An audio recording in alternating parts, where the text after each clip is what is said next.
Hey, good morning, everyone. Hope everyone's having a great day. Michael here, Breath Tap. Thanks for tuning in. In this video, I wanted to address a question that I get occasionally, not that often, but sometimes it does come up. And that is if you feel stuck while tapping. So, for example, maybe you're working on something specific, it could be anything, and you're not getting any relief when using the tapping. And it could be you just tapping on your own, right? Using your own words, phrases, and whatnot. Or if you're following a guided tapping video like the ones I put out, sometimes you could feel stuck and you're not feeling any sort of shift or transformation. It occasionally will happen. The beauty of the SUDS scale is that it gives you a subjective measurement of where you're at, right? And it's not perfect, but it is one way to measure where you're at. So you might start on the scale of 0 to 10 at a 7, maybe with, I don't know, anxiety or it could be anything at all. And you do a bunch of tapping, and when you get done, you still feel at a 7, or maybe even worse. Maybe it's gotten worse. You continue tapping, you do more rounds, and you're just not feeling much of a shift at all. Maybe it came down to a 6. But that intensity is still there. It's still enough where you feel it. You're not feeling much of a shift. Maybe you're not getting a lot of insight from your body or your mind, right? A lot of times while we're tapping, we'll have different sensations, energy movement. We'll have involuntary bodily reactions like yawning or crying or farting or belching, right? All sorts of stuff happens, which is wild. And it could be different for everyone. Sometimes we're getting insights, thoughts, memories, fleeting thoughts, little visions of maybe old memories or something, right? We're getting some sort of insight. It could be sensations like hot and cold, Keller's, feeling energy stuck or whatever. Once in a while, someone will run into an issue where they're not getting any of that. They're not shifting, they're not moving, they're not feeling anything at all. And it feels like EFT isn't working. So in that situation, there's usually some things you could do.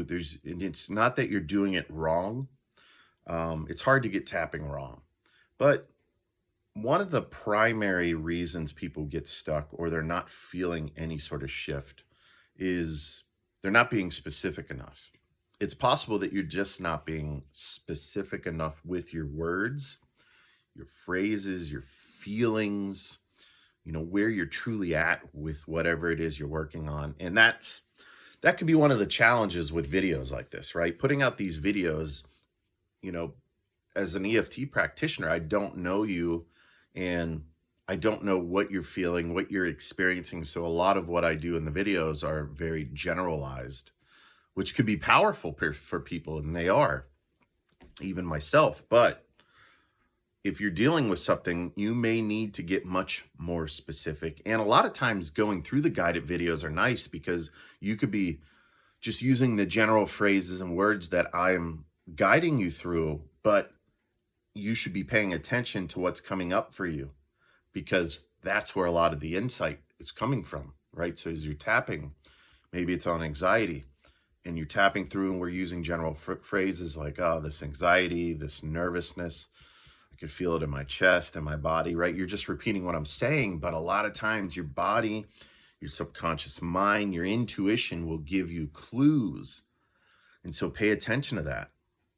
That'll help you become more specific with it. And a lot of times I'll tell people, just pause the video, as you're going and you're starting to get your own insights from your own body and your own mind, right? Pause the video or write it down as you continue to tap, right? Like, start using your own words and phrases. Whatever's coming up for you, a lot of times is a glimpse into the subconscious mind. Your body and mind are speaking to you.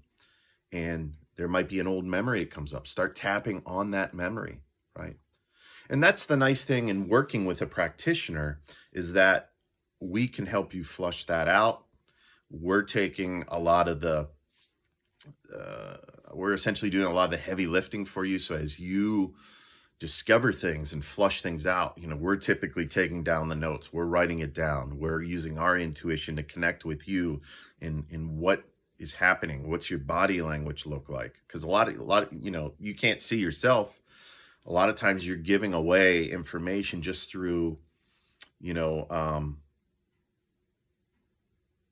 nonverbal communication. I had to pause there. I was like, what was it I was saying again? So the nonverbal communication is huge. I mean, it's something like 90% of all communications happening non-verbally. It's like almost at a subconscious level. There's a lot of cues that we will pick up on as practitioners from clients we work with, nonverbal type cues. It could be what you're doing with your body language. And then, of course, we're asking you questions to help flush things out. What are you experiencing? What are you feeling? Did anything come up for you? Those are common questions I ask when I'm working with a client. So the point is, go more inside, pay attention to what is happening, what's coming up for you. If you're following a guided video, don't be afraid to pause it and keep tapping, but start integrating your own words, your own phrases, your old memories, whatever it is. Go down that rabbit hole and see what's coming up. Now, if it's something that you're working on that's very traumatic, has a very intense emotional intensity, it might be worthwhile just working with a practitioner. You don't want to re-traumatize or go down that rabbit hole. But for other things, just go do that self-discovery as you're tapping. Utilize and leverage these guided videos that I put out and that other great practitioners put out as catalyst to discovering more insight from your subconscious mind, your body, and see what's coming up. You could even record yourself as you're tapping and review it and see if you're doing any little tells with your body language. Maybe you notice something as you were tapping and you didn't notice it while you were tapping on yourself, but you see it in the video. And then maybe you even get a little stroke of insight from rewatching that video. That could potentially be powerful. So be more specific, pay more attention, like really pay attention with all of your senses. What are you experiencing? You may even pick up a scent of something that could be a clue to something, right? I'm sure you've all experienced where all of a sudden you almost felt like you smelt something that reminded you something of the past, like an old memory. Like there's been times where I've smelt like a perfume, and there's no women around me at all, but I've smelt like a perfume that was like the exact perfume that a girl I dated over 20 years ago had on. And I had that memory of her. That's happened before. Just scents that remind you of maybe like your grandparents or something. Like the brain's pretty amazing, and it's amazing what your senses can pick up, even if something's not physically happening right here in front of you. You could be picking up something from another dimension, right? From non-physical planes of existence that exist all around us, like the energy we can't even see. So really pay attention with all of your senses. Are you seeing or feeling or thinking or remembering or feeling sensations, scents, right? Any little thing could be a clue. And if you could write it down while you're tapping, great, write it down. If not, you could always write it down after you get done with a round. So a lot of times I won't write as I'm tapping, because a lot of times I like to use both hands on myself. But I'll pause, like I was doing it this morning. I'll pause after I do a couple rounds, and I'm especially getting thoughts or emotions or flashes of information come to me, and then I'll write them down, and then I'll essentially like think on them, like what type of insight is here? And maybe I know, maybe I don't know. I'll just keep tapping on it. Even if I don't know, I might be like, oh, I had this visual of whatever, and I don't even know what that means. Is this somehow related? Is this somehow related to this issue that I'm tapping on? Is this vision that I had of this person or whatever, right? Whatever it is, just talk through it. Like work through it with yourself. Ask yourself questions. What does this mean? What does this information mean? It's amazing how much progress you can make doing that. That's exactly what we do as practitioners. Do you need a practitioner? No.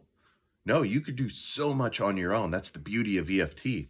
It's easy to learn, easy to use, incredibly flexible, hard to get wrong. And the more mindful you are during the practice, the more you engage all of your senses, the more you pay attention, and the more specific you get, the more progress and transformation you're going to have. And if you get stuck on certain issues or things, then yeah, work with a practitioner. I'm always here for you. Even if you just want to reach out with a question, I'm happy to answer your question. So that's about it. That's all I have. This is turning into a longer video than I expected, which tends to happen because I get off on these rants, but maybe you find some insight from it. So have yourself a great day. Keep on tapping, baby. We'll see you later.